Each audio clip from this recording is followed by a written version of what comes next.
guys, my name is Abhishek Bhandari and welcome back. Concept of supply अपन ने start किया था, ठीक है। आज का सेशन स्टार्ट करने से पहले let's just have a quick recap. Last lecture में क्या क्या देखा था।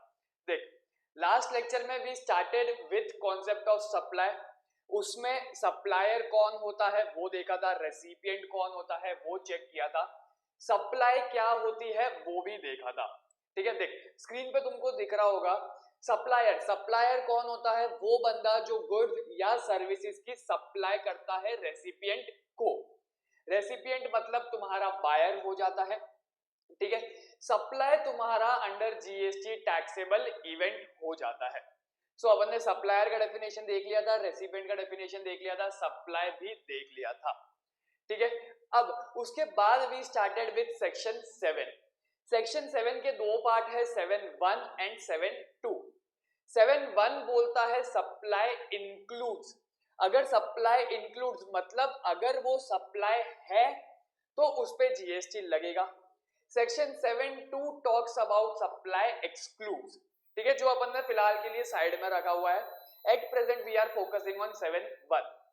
7.1 अपन ने स्टार्ट कर लिया था। 7.1 के अंदर सबसे पहले देखा था बेसिक सप्लाई मतलब तुम्हारा सेल, एक्सचेंज, ट्रांसफर, रेलिंक्विशमेंट या प्रोविजन ऑफ सर्विस, ठीक है, जिसके लिए तुम कंसिडरेशन चार्ज करते हो पैसा, एज वेल एज वो तुम्हारा सेल, एक्सचेंज, ट्रांसफर या रेलिंक्विशमेंट इन कोर्स और फर्दरेंस ऑफ बिजनेस होता है, ठीक है। तो बेसिक कंडीशन क्या बोलता है? Sale, exchange, relinquishment, provision of service और transfer for business as well as for consideration. तो बेसिक में बिजनेस प्लस कंसिडरेशन दोनों होना चाहिए। अगर बिजनेस प्लस कंसिडरेशन दोनों है तो वो सप्लाई की डेफिनेशन में आ जाएगा। It will be treated as supply, ठीक है। ये हो गया तुम्हारा 7.1A बेसिक। नेक्स्ट अपन ने इसमें बिजनेस क्या होता है वो भी देख लिया था, कंसिडरेशन क्या होता है उसका भी डेफिनेशन देख लिया था लास्ट सेशन में, ठीक है। उसके बाद भी started with 7.1B। 7.1B talks about importation of services only. क्यों खाली सर्विसेज का importation? Because importation of goods जो है वो तुम्हारा कस्टम्स में कवर होगा। कस्टम्स तुमको एप्लीकेबल नहीं है तो अपन इंपोर्टेशन ऑफ गुड्स के डिटेल्स में भी नहीं जाएंगे। We will only focus on importing services. अगर मैं कोई service from outside India import करता हूं इन इंडिया, ठीक है, तो वो सप्लाई की डेफिनेशन में आ जाएगा। प्रोवाइडेड कंसिडरेशन होना चाहिए। अगर सप्लाई की डेफिनेशन में है 7.1B में अगर मैं इंपोर्ट कर रहा हूं, सप्लाई की डेफिनेशन में अगर मैं इंपोर्ट कर रहा हूं तो उस केस में कंसिडरेशन होना जरूरी है। मैं मेरे पर्सनल पर्पस के लिए इंपोर्ट करूं या मेरे बिजनेस पर्पस के लिए इंपोर्ट करूं, फर्क नहीं पड़ता, ठीक है, चलेगा। नेक्स्ट उसके बाद अपन ने देखा था 7.1C। 7.1C talks about schedule 1, ठीक है। 7.1C talks about schedule 1 where schedule 1 के अंदर 4 एक्टिविटीज है। उन चारों एक्टिविटीज में से कोई भी एक एक्टिविटी आपने अंडरटेक की विदाउट कंसिडरेशन तो वो सप्लाई माना जाएगा। आज के सेशन में अपन खाली शेड्यूल 1 कवर करेंगे, ठीक है। Schedule 1 talks about activities undertaken in course और furtherance of business but without consideration. Schedule 1 predominantly talks about without consideration वाली एक्टिविटी, ठीक है। तो चल without wasting any time let's just start with schedule 1। देख,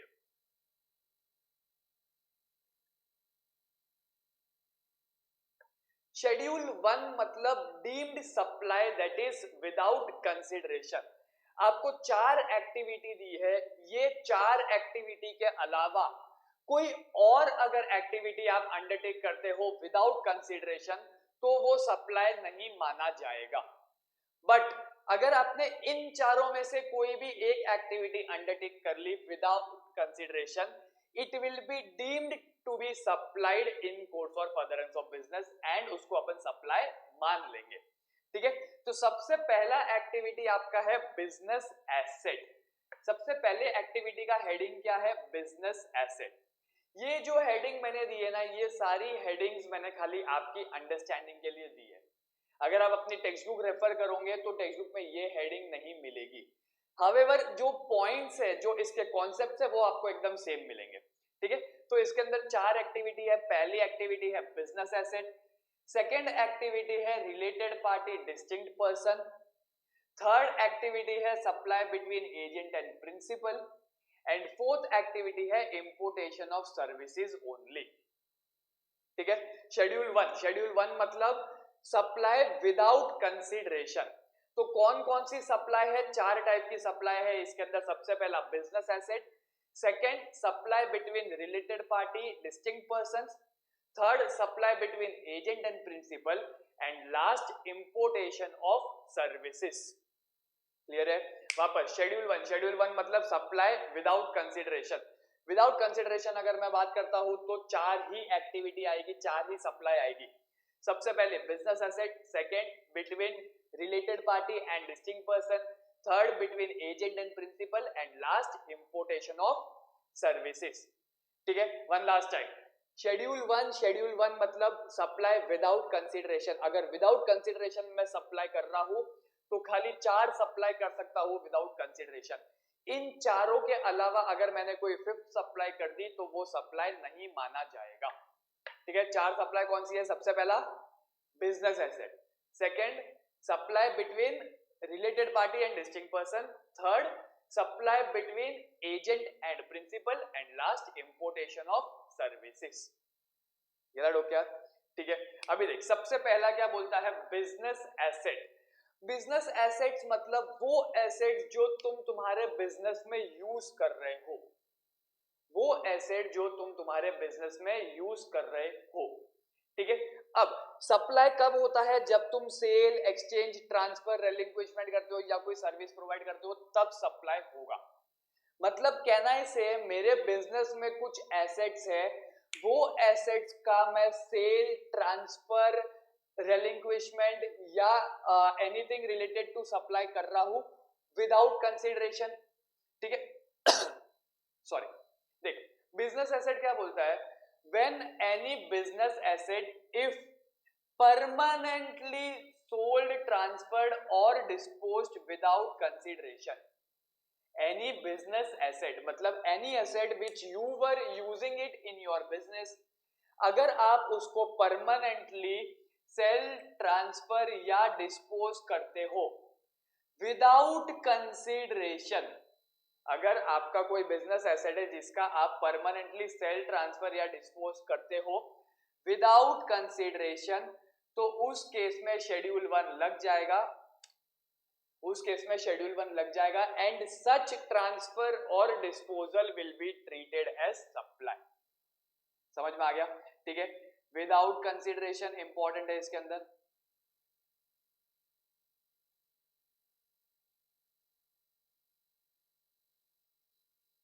ठीक है।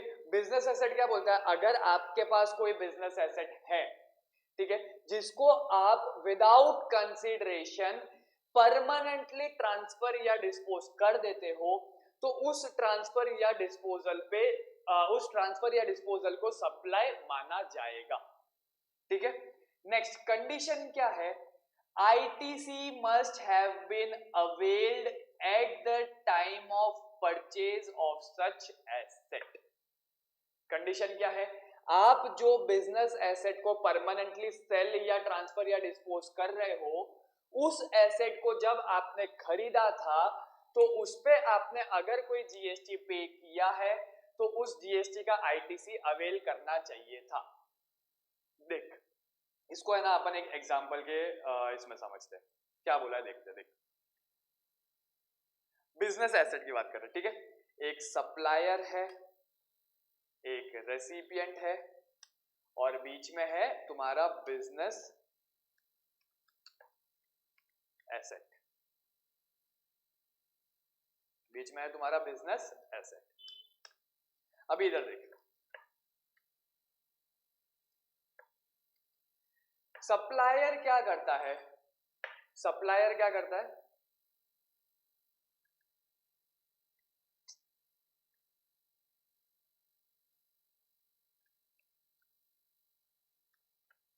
सप्लायर क्या करता है, सप्लायर अपने बिजनेस एसेट को परमानेंटली सोल्ड, ट्रांसफर्ड या डिस्पोज कर देता है। बिजनेस एसेट को वो क्या करता है, परमानेंटली सेल, ट्रांसफर या डिस्पोज कर देता है।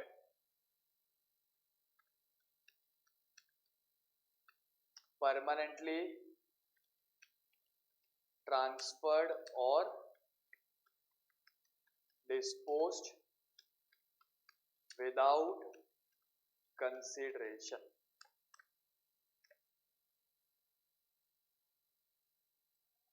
ठीक है, सप्लायर क्या करता है, ये जो इसके बिजनेस एसेट है इसको परमानेंटली ट्रांसफर या डिस्पोज कर देता है रेसिपिएंट को विदाउट कंसिडरेशन। अभी देख, मेरा है ना क्लास है खुद का, ठीक है।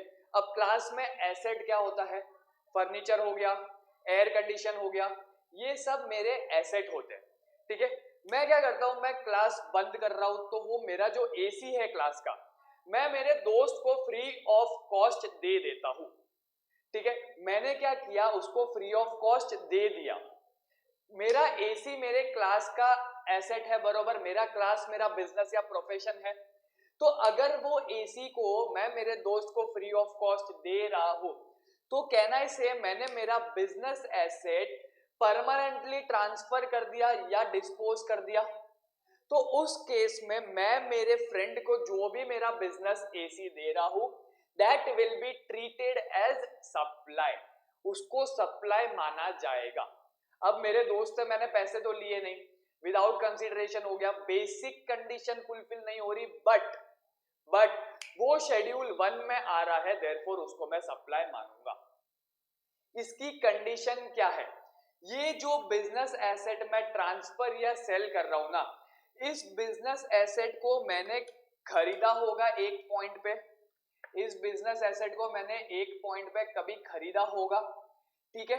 उसको खरीदने के टाइम पे मैंने क्या किया रहेगा, वैल्यू प्लस जीएसटी पे किया होगा।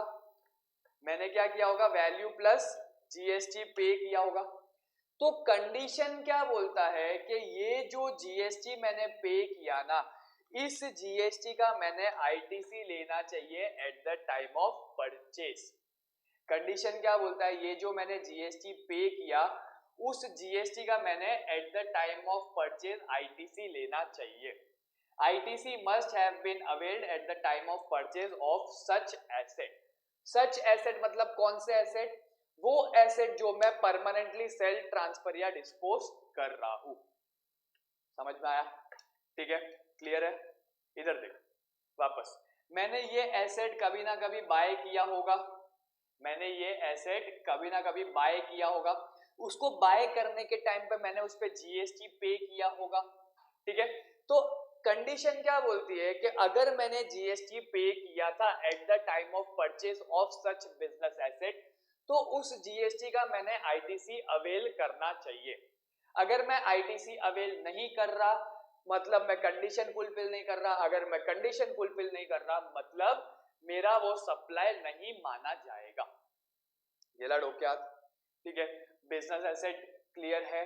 बिजनेस एसेट में क्या होता है, सप्लायर होता है, रेसिपिएंट होता है, बिजनेस एसेट होता है। सप्लायर क्या करता है, उसका वो बिजनेस एसेट रेसिपिएंट को परमानेंटली सेल, ट्रांसफर या डिस्पोज कर देता है विदाउट कंसिडरेशन। अगर विदाउट कंसिडरेशन कर रहा है तो इसको सप्लाई मानेंगे, प्रोवाइडेड, कंडीशन क्या है, ये बिजनेस एसेट जब मैंने बाय किया था तो उस पे मैंने जीएसटी पे करना चाहिए और जीएसटी का आईटीसी अवेल करना चाहिए। आईटीसी अवेल, अगर आईटीसी अवेल किया तो कंडीशन फुलफिल होगी, अगर कंडीशन फुलफिल हो रही है तो विदाउट कंसिडरेशन सप्लाई माना जाएगा, अदरवाइज नहीं माना जाएगा। गिला डोक्यात, ठीक है। नोट 1 देख, नोट 1 क्या बोलता है, if ITC has not been availed, if ITC has not been availed, अगर मैं ITC अवेल नहीं कर रहा तो भी सप्लाई माना जाएगा प्रोवाइडेड कंसीडरेशन पे होना चाहिए। विदाउट कंसीडरेशन है तो आईटीसी अवेल करना मस्ट है, अगर आईटीसी अवेल नहीं किया तो कंसीडरेशन प्लस बिजनेस दोनों होना मस्ट है। ठीक है. If ITC has not been availed on such assets which are transferred or disposed of permanently at the time of its purchase, it shall be considered to be supply of goods but as per schedule 2 and with consideration. समझ में आ गया. अपन जब schedule 2 करेंगे तब मैं इसको वापस connect कर दूंगा. एट प्रेजेंट तुम यही याद रखना, business asset permanently sold, transferred और डिस्पोज्ड विदाउट कंसीडरेशन है तो आईटीसी अवेल होना चाहिए. अगर आईटीसी अवेल नहीं हो रहा है तो कंसीडरेशन प्लस बिजनेस होना चाहिए. गेला डोक्यात. ठीक है, विदाउट कंसीडरेशन है तो आईटीसी होना चाहिए, आईटीसी नहीं है तो कंसीडरेशन होना चाहिए. Next, following business assets will not be covered under this para and thus will not be treated as supply. दो एसेट दिए हैं, इन दोनों एसेट्स का अगर मैं सेल ट्रांसफर या डिस्पोज करता हूं तो वो शेड्यूल 1 में कवर नहीं होगा. अगर वो शेड्यूल 1 में कवर नहीं हो रहा है तो उसको मैं सप्लाई भी नहीं मानूंगा. क्लियर है. देख, पहला कौन सा है, वो बिजनेस एसेट जिसपे आईटीसी ब्लॉक्ड है या अवेलेबल नहीं है. अगर कोई बिजनेस एसेट मैं खरीदता हूं, ठीक है, जिसका टैक्सेस तो मैंने पे किया, जीएसटी मैंने पे किया, लेकिन वो आईटीसी ब्लॉक्ड क्रेडिट में आ जाता है या उस पे आईटीसी अवेल ही नहीं हो सकता, तो उस केस में ये मेरा शेड्यूल 1 में कवर नहीं होगा एंड सप्लाई नहीं माना जाएगा. सेकेंड, बिजनेस एसेट दो eligible for ITC, ITC has not been avail. केला डोक्यात. बिजनेस एसेट में क्या देखा था, परमानेंटली सेल, ट्रांसफर और dispose without consideration. Without consideration में तो कंडीशन क्या है, जो एसेट को मैं बेच रहा हूं उसको खरीदने के टाइम पे उस पर मैंने जीएसटी पे करना चाहिए एंड उस जीएसटी का आईटीसी अवेल करना चाहिए. अगर बिजनेस एसेट पे आईटीसी ब्लॉक्ड है या अवेल नहीं किया तो उसमें मुझे डीम्ड सप्लाई का, दैट इज शेड्यूल 1 का बेनिफिट नहीं मिलेगा. क्लियर है, बरोबर. ठीक है, विदाउट कंसीडरेशन है तो आईटीसी होना चाहिए, विदाउट आईटीसी है तो कंसीडरेशन होना चाहिए. गिला डोक्यात. ठीक है, नेक्स्ट देखते हैं, supply between related party distinct person. अब रिलेटेड पार्टी डिस्टिंक्ट पर्सन का केस क्या बोलता है वो देखते हैं. देख, सप्लायर मेरा रिलेटेड पार्टी है और रेसिपिएंट मेरा रिलेटेड पार्टी है. ठीक है, सप्लायर मेरा मान ले है होल्डिंग कंपनी, रेसिपिएंट है मेरा सब्सिडरी कंपनी. ठीक है, होल्डिंग कंपनी क्या करता है, होल्डिंग कंपनी है ना सब्सिडरी कंपनी को स्टॉक ट्रांसफर करता है. होल्डिंग कंपनी क्या करता है, सब्सिडरी कंपनी को स्टॉक ट्रांसफर करता है.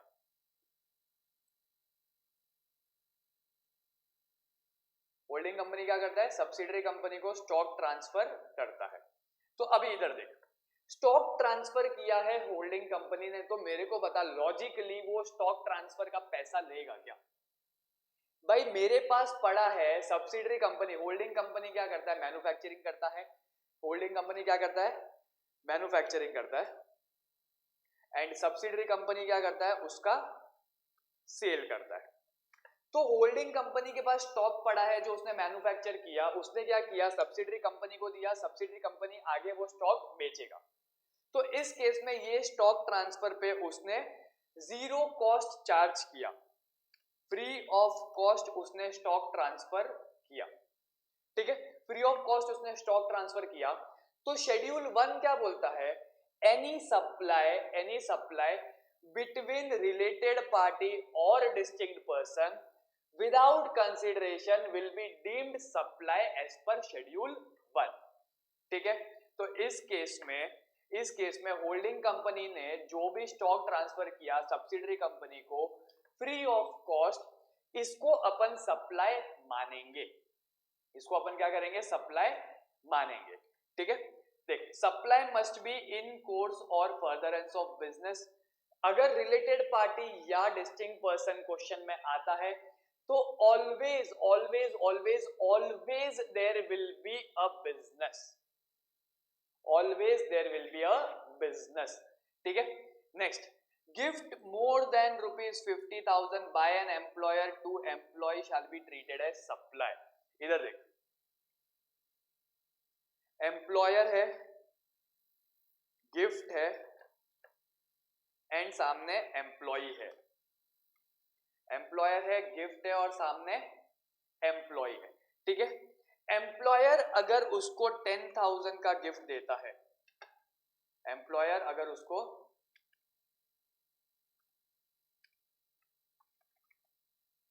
10,000 का गिफ्ट देता है एम्प्लॉय को, तो ये सप्लाई नहीं माना जाएगा, नो सप्लाई। एम्प्लॉयर अगर उसको 25,000 का गिफ्ट देता है तो अगेन नो सप्लाई। एम्प्लॉय उसको अगर 50,000 का गिफ्ट देता है तो भी नो सप्लाई। एम्प्लॉयर उसको 51,000 का गिफ्ट देता है तो it will be treated as supply. इधर देख, क्लियर कट लिखा है एक्सीडिंग ₹50,000, मतलब एम्प्लॉयर अगर अपने एम्प्लॉय को during the course of employment 50,000 या उससे कम का कोई भी गिफ्ट देता है तो उसको सप्लाई नहीं माना जाएगा। हावेवर अगर वो 50,000 से ज्यादा का कोई भी गिफ्ट देगा इन कोर्स ऑफ एम्प्लॉयमेंट तो उसको सप्लाई मान लिया जाएगा। क्लियर है? ठीक है।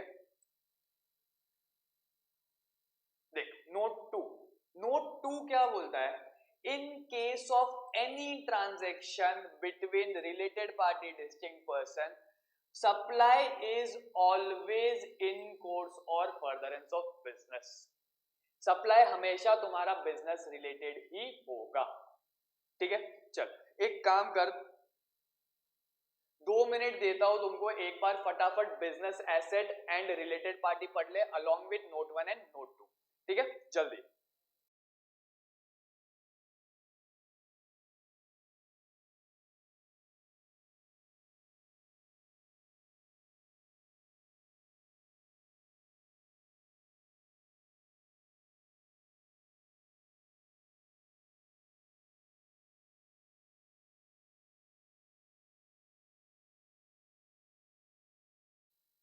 ये सेशन में अपन खाली प्रोविजन देखेंगे। नेक्स्ट सेशन जब मैं शेड्यूल 1 का लूंगा ना, तो उसमें प्रोविजन जो अपन ने किया है ना उसका एग्जांपल्स देख लेंगे, तो तुम्हारा प्रोविजन पूरा का पूरा वापस क्लियर हो जाएगा, ठीक है। चल इसको एक बार फटाफट ये बिजनेस एसेट और रिलेटेड पार्टी पढ़ ले, तो बाकी के दो अपन स्टार्ट।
चल डन। नेक्स्ट देखते हैं supply between agent and principal. जो अपन ने रिलेटेड पार्टी डिस्टिंक्ट पर्सन में देखा ना, सेम लाइन या सिमिलर लाइंस में एजेंट एंड प्रिंसिपल भी है, ठीक है। बस यहां पर क्या सीन है, instead of supplier is equal to recipient related party, it will be supplier is equal to agent or principal. Instead of recipient is equal to related party distinct person, it would be recipient is equal to agent or principal. मतलब क्या है, अगर agent principal को कोई good supply करता है या principal agent को कोई गुड सप्लाई करता है, तो उस केस में शेड्यूल 1 देखेंगे, चेक करेंगे अपन के वो फ्री ऑफ कॉस्ट है, विदाउट कंसीडरेशन है कि नहीं है, ठीक है। इधर देख, any supply by principal to agent or by agent to principal without consideration will be treated as deemed supply under schedule 1. Condition क्या है? Agent must undertake to supply or receive such goods on behalf of principal. Undertake मतलब क्या? Principal should legally appoint an agent and agent must accept that appointment. Agent अगर accept करता है वो appointment तो ही schedule 1 लगेगा, ठीक है। ऐसे ही मैं चलते फिरते किसी को उठा नहीं सकता कि हाँ भाई ये मेरा एजेंट है, ये मेरे बिहाफ पे गुड्स या सर्विसेज सप्लाई कर रहा है, नहीं। There should be a contract, वो कॉन्ट्रैक्ट में टर्म्स एंड कंडीशंस होनी चाहिए, वो टर्म्स एंड कंडीशंस पे प्रिंसिपल और एजेंट दोनों का सिग्नेचर होना चाहिए।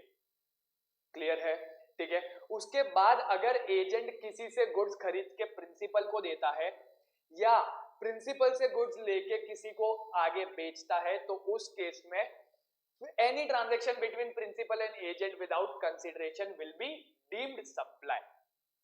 गिला डो क्या, ठीक है। कंडीशन क्या है? Agent must undertake to supply such goods on behalf of principal. अब यहां पे गुड्स कवर्ड है, सर्विसेज कवर्ड नहीं है। यहाँ पे केवल गुड्स कवर्ड है, सर्विसेज कवर्ड नहीं है, ठीक है। तो इस बात का ध्यान रखना, services are not covered. Next, importation of services only. अभी देख इधर है ना, इंपोर्टेशन वाला है ना, अपन थोड़ा सा अच्छे से देखते हैं क्योंकि इसमें बच्चे काफी कंफ्यूज होते हैं। देख मेरे पास क्या है, इंपोर्ट ऑफ सर्विसेज है मेरे पास,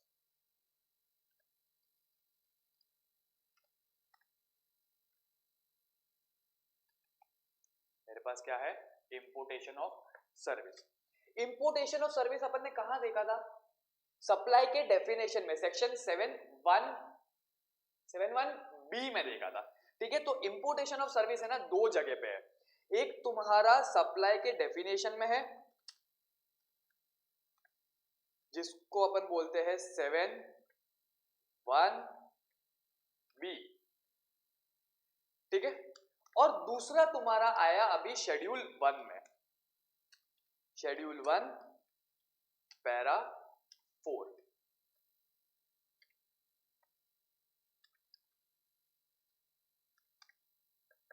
ठीक है। ये दो जगह पे अपन ने इंपोर्टेशन ऑफ सर्विस देखा है, ये दो जगह पे अपन ने इंपोर्टेशन ऑफ सर्विस देखा है। तो अभी इधर देख, सप्लाई के डेफिनेशन में है तो वहां पे दो चीज है,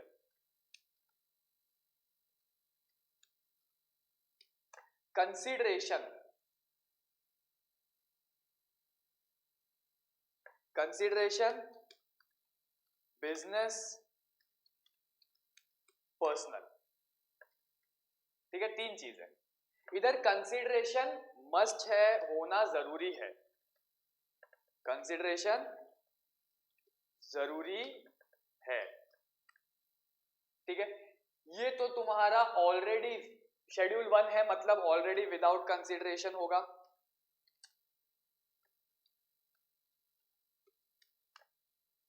शेड्यूल 1 है तो मतलब बाय डिफॉल्ट विदाउट कंसीडरेशन ही होगा, ठीक है। बिजनेस जरूरी नहीं है,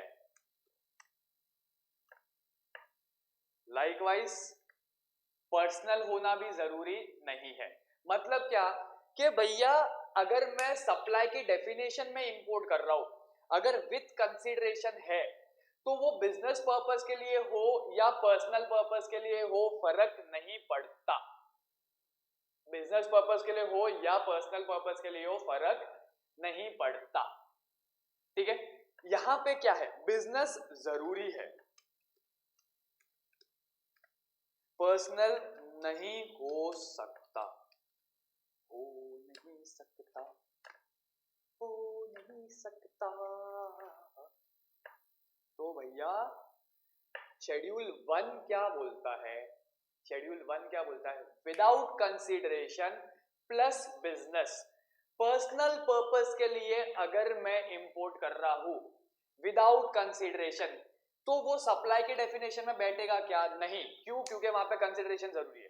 therefore importation of service without consideration for personal purpose is not treated as supply. Conclusion क्या बोलता है? कंक्लूजन क्या बोलता है? Importation importation of service without consideration for personal purpose not treated as supply। समझा? ठीक है। कंक्लूजन क्या बोलता है? शेड्यूल 1 अपन ने सप्लाई का डेफिनेशन और शेड्यूल 1 दोनों को कंपेयर किया तो अपने को क्या पता चला कि भैया अगर मैं without consideration for personal purpose कोई भी सर्विस इंपोर्ट करता हूं तो उसको सप्लाई नहीं मानेंगे। ठीक है। पर्सनल पर्पस है तो उस केस में कंसिडरेशन होना जरूरी है, कंसिडरेशन नहीं है तो बिजनेस होना जरूरी है। समझ में आया? ठीक है। अब नेक्स्ट देखते हैं, सप्लायर कौन है, रेसिपिएंट कौन है। सप्लायर कौन है एंड रेसिपिएंट कौन है? तो सप्लाई के डेफिनेशन में supply can be any person, recipient can be any person.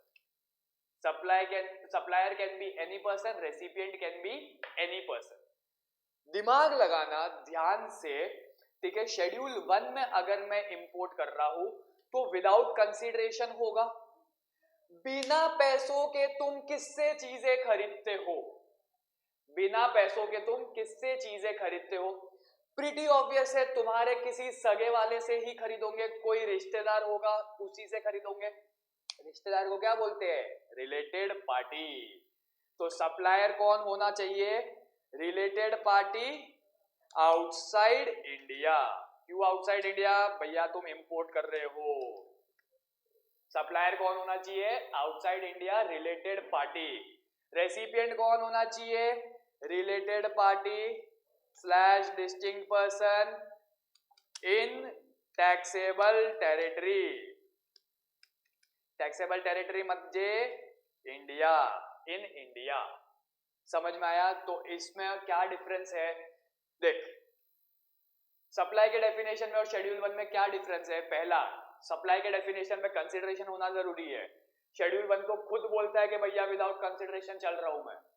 ठीक है। सेकेंड, सप्लाई के डेफिनेशन में बिजनेस होना जरूरी नहीं है, शेड्यूल 1 में बिजनेस होना जरूरी है। थर्ड, सप्लाई के डेफिनेशन में क्या बोला है? पर्सनल पर्पस के लिए होगा तो भी चलेगा। शेड्यूल 1 क्या बोलता है? पर्सनल पर्पस नहीं चलेगा। चलेगा नहीं चलेगा। ठीक है। नेक्स्ट, सप्लायर शेड्यूल 1 अपना सप्लाई के डेफिनेशन में सप्लायर कोई भी हो फर्क नहीं पड़ता, रेसिपिएंट कोई भी हो फर्क नहीं पड़ता। बट शेड्यूल 1 में सप्लायर तुम्हारा रिलेटेड पार्टी आउटसाइड इंडिया होना मांगता है और रेसिपिएंट तुम्हारा क्या बोलते हैं इसको? रेसिपिएंट तुम्हारा इन इंडिया होना मांगता है। Related party in India. Clear है? ठीक है। ये हो गया तुम्हारा इंपोर्टेशन ऑफ सर्विस का पूरा ग्लांस। शेड्यूल 1 में क्या है और सप्लाई के डेफिनेशन में क्या है। ठीक है। चल नोट्स देखते हैं। अभी देख क्या बोला है। Importation of service under schedule 1 by any taxable person, ठीक है, from related party distinct person outside India. ये इंपॉर्टेंट है। ठीक है। इन कोर्स और फर्दरेंस ऑफ बिजनेस, भैया ये इंपॉर्टेंट है। देखा अपन ने नोट 2 में देखा था, कहीं पे भी रिलेटेड पार्टी या डिस्टिंक्ट पर्सन तुमको दिखता है तो भैया बिजनेस तो होगा ही होगा। क्लियर है? ठीक है। चल एक काम कर, इंपोर्टेशन ऑफ सर्विस इसको कॉपी कर ले। तुम्हारे पास सामने एजेंट और principal and importation of service है, एक बार उसको फटाफट पढ़ ले तो अपन क्विक रिकैप देख लेंगे शेड्यूल 1 का। ठीक है। एक बार इसको जल्दी से पढ़ ले और ये इंपोर्टेशन ऑफ सर्विस में क्या क्या डिफरेंसेस है उसको कॉपी कर ले एक बार फटाफट। चल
चल डन। देख अगर नहीं भी हुआ है तो वीडियो को पॉज कर लेना एंड इसको कॉपी कर लेना आगे, ठीक है। तुम्हारे पास लिबर्टी है, ऑनलाइन क्लासेस का यही एक फायदा है कि अगर तुम कहीं पे अटक जाते हो या तुम्हारा स्पीड स्लो है तो तुम कभी भी वीडियो को अपने हिसाब से फॉरवर्ड कर सकते हो, पॉज कर सकते हो, ठीक है। चल आज के सेशन में अपन ने क्या क्या देखा एक बार उसका फटाफट रिकैप देख लेते हैं। अभी तक अपन ने टोटल 7-1 देखा है एंड ये देखा, क्या बोलते हैं, उस शेड्यूल 1 देखा है, ठीक है। तो 7-1 सबसे पहले meaning and scope of supply था, इसके अंदर supply include first one was basic that is business plus consideration, दोनों होना चाहिए। सेकंड इंपोर्टेशन ऑफ सर्विस, अगर मैं सप्लाई की डेफिनेशन में सर्विस इंपोर्ट कर रहा हूं तो उस केस में कंसिडरेशन होना चाहिए, बिजनेस नहीं भी हुआ तो चलेगा। And third schedule 1 deemed supply without consideration. Schedule 1 के अंदर अपन ने 4 एक्टिविटी देखी थी, वो चारों एक्टिविटीज कौन कौन सी है। सबसे पहली है सबसे पहला है supply of business asset, permanently sale transferred और डिस्पोज्ड विदाउट कंसिडरेशन। कंडीशन क्या है, जो एसेट को मैं बेच रहा हूं उसको खरीदने के टाइम पे उस पर मैंने जीएसटी पे करना चाहिए एंड उस जीएसटी का मैंने आईटीसी अवेल करना चाहिए, ठीक है। सेकंड वो supply between related party distinct person, any supply between related party और distinct person without consideration will be treated as deemed supply.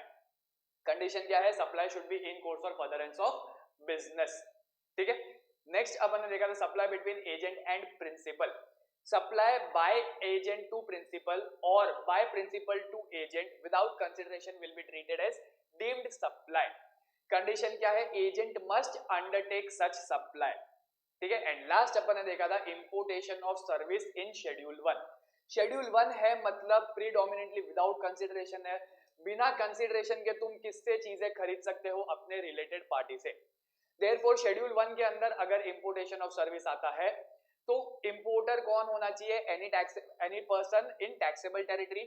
Next किससे इंपोर्ट करना चाहिए, फ्रॉम रिलेटेड पार्टी और distinct person outside India, clear है, ठीक है। Condition क्या है, such import should be in course और फर्दरेंस ऑफ बिजनेस। क्या, ठीक है। देख इसके अगर मैंने अभी इलस्ट्रेशन स्टार्ट कर लिया ना, इसके अंदर मैंने काफी इलस्ट्रेशन दिए हुए हैं, आपके पास नोट से आपको दिख रहे होंगे, काफी ज्यादा इलस्ट्रेशन दिया हुआ है। तो इलस्ट्रेशन मैं अभी स्टार्ट नहीं करता हूं क्योंकि अगर मैंने अभी स्टार्ट कर लिया ना तो ये लेक्चर अननेसेसरीली एक्सटेंड हो जाएगा। So I just wind up the lecture here. Next session में इसके इलस्ट्रेशंस देखेंगे सो दैट आपने जो शेड्यूल 1 पढ़ा है उसका एप्लीकेशन कैसे करना है वो आपको पता चल जाएगा, ठीक है। चलो guys, adios and have a nice day, bye bye.